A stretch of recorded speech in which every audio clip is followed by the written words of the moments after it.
What's going on, y'all? We back with another video. Today is oven baked ribs and some double baked potatoes.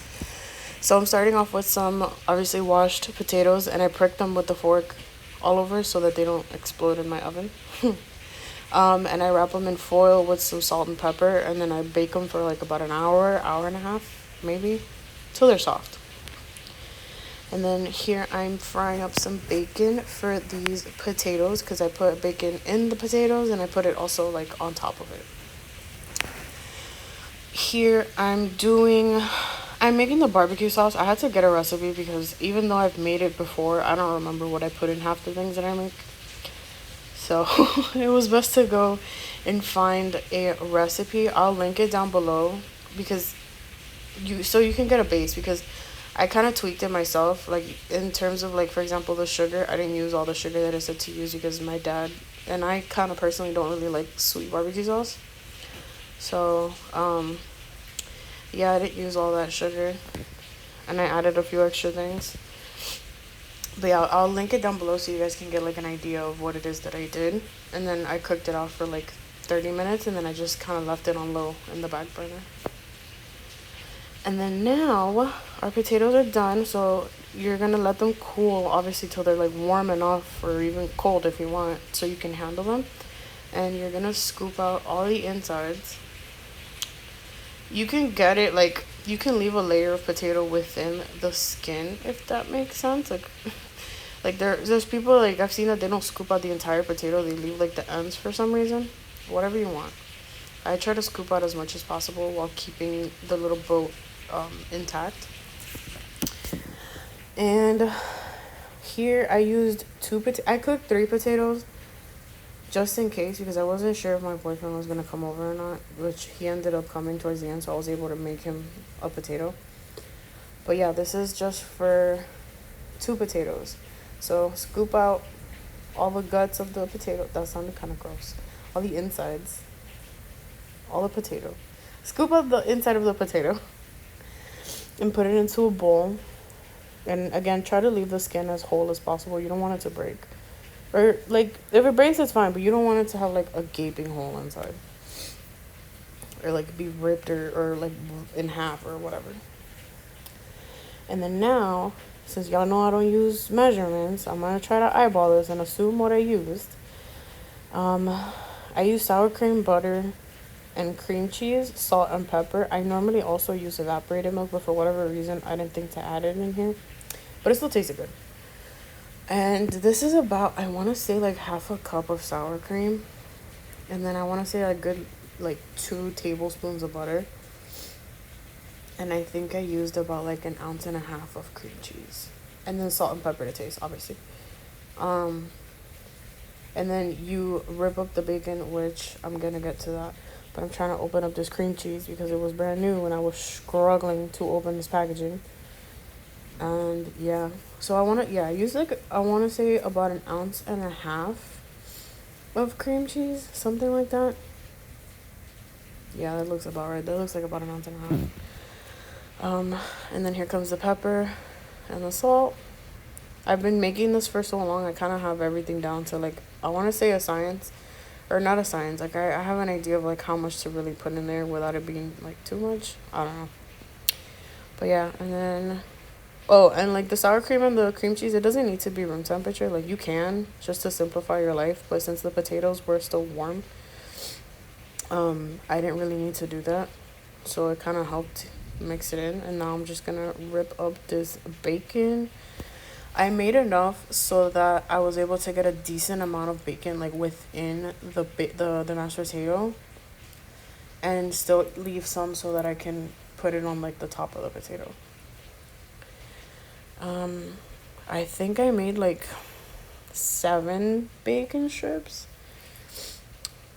Yeah, I think that's what I made. I made like 7 bacon strips, so divide that even. So I put like 3 within the potatoes, 3 or 4, and then the rest I just left it for the top, because it's literally just to kind of garnish it. It's not so much to like have it like crusted in bacon. It's just to kind of enhance it and make it like extra crispy, which is also why my bacon isn't like super crunchy, because like it's gonna sit on the top of the potato, so I don't want it to burn and be extra crunchy.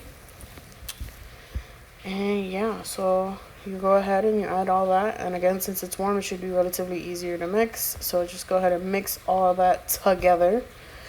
Give it the old razzle dazzle. I also threw the tops of the potatoes in there. I don't know if you noticed it in the beginning.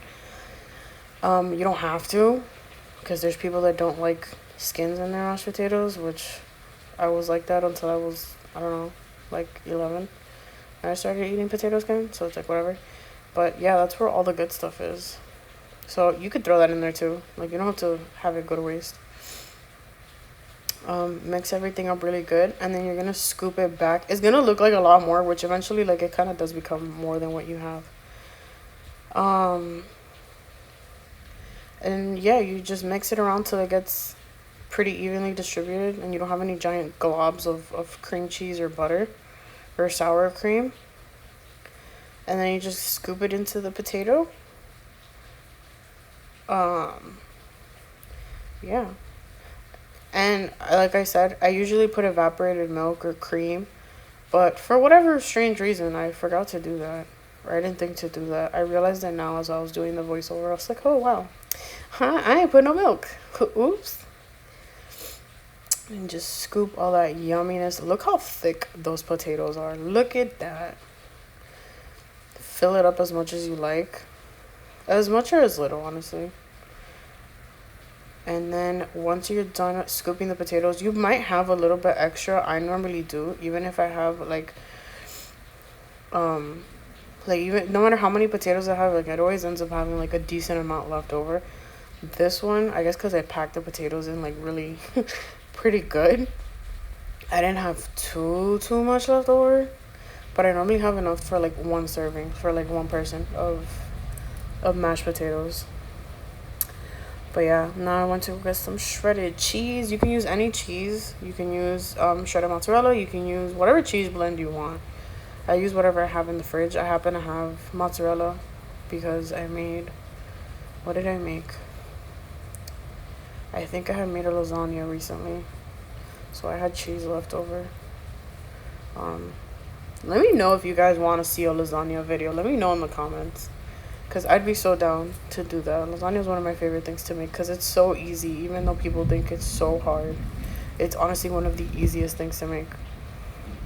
But yeah, let me know down below if y'all want me to make a lasagna video. We're going to sprinkle some cheese on these potatoes. And then whatever bacon you have left, if you have any left over, you can go ahead and sprinkle that over the top of these potatoes. Since everything is essentially cooked and you're kind of just heating it up and melting the cheese, I normally put it in like right before the meat is ready, or like right before I'm gonna eat, because you don't want it to dry. You literally just want the cheese to melt and everything to kind of like reheat again if you let it like cool down. And I put them in. I usually put the oven to broil, or I leave it at 350. It all depends my mood, to be completely honest with you. I leave it in, like, if I put it to broil, I leave it in probably like 5 minutes max, because my broil sets like defaults at like 500 degrees. If it's at the normal 350, I leave it like 15 minutes, pretty much like whenever I see the cheese starting to brown and get like a nice golden color. I don't want it to just melt, because I'm not a fan of just like melted white cheese, if that makes, for lack of I guess, yeah, like I don't like melted white cheese. I want it to have like that caramelization, that brownness. Now time for these ribs. So I thought I had filmed the seasoning process, and once I was done seasoning and had wrapped them up and everything, I realized that I didn't. I'm very upset. And I don't remember what I put in these ribs. All I know is they smelled really, really, really, really, really, really good. I baked them, I want to say, for about an hour. I double foiled it. Yeah, I baked them for like about an hour or so. So now I'm uncovering it and I'm gonna baste them with the barbecue sauce. Y'all, these ribs tasted so, so, so, so, so good. These are baby back ribs, if I'm not mistaken. If I'm not, correct me, but I believe these are baby back ribs, and they were so good, so juicy, super meaty. Like, Chili's who? Flanagan's who? If you're not from Florida, you don't know what Flanny's is. But like, if you're from Miami, like, you know what Flanny's is. Like, these ribs, Flanny ain't got shit on these ribs. These ribs are so good, especially with that barbecue sauce. I poured it all over. It was kind of thin, simply for the fact that I had it on low, on the stove, which I realized after. I'm like, damn, I should have turned this off so it can kind of thicken a little bit better. But it was so really, really good. I think I added like a little bit of regular, like, store-bought barbecue sauce just to kind of help it. But the sauce is really good. I still have some left in my fridge. I might make something else, or I might make another slab of ribs. I don't know yet. But yeah, I kind of basted it as good as I could all over because I wanted it to caramelize and look really nice and get that sticky, like, red color. If you know what I mean. Like, I wanted the sugar to caramelize on the ribs because I did I leave it at 350? I think, yeah, I baked them at 350 for about like an hour and a half or so. And I didn't wait till the oven got hot at 350. Honestly, like, with meats and stuff, I'm the type of person that once it's done being seasoned, if it's not something that it needs to sit and, like, marinate or whatever, I throw it in as the oven is coming up to temperature. It kind of helps it. I don't know. I feel like it doesn't take as long to cook. But yeah, look at these ribs. I had just taken them out. And then I'm going to put the potatoes in because I wanted the ribs to kind of let the juices flow back into it. So I let them rest a little.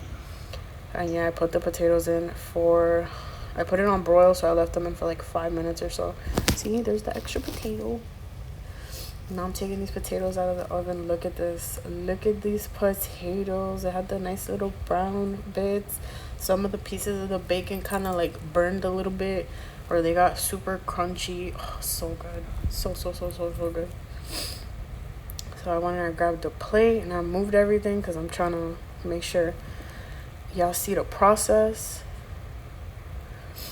I served up my potato, and then I had to try and figure out how I was going to cut these ribs without burning myself because they was hot.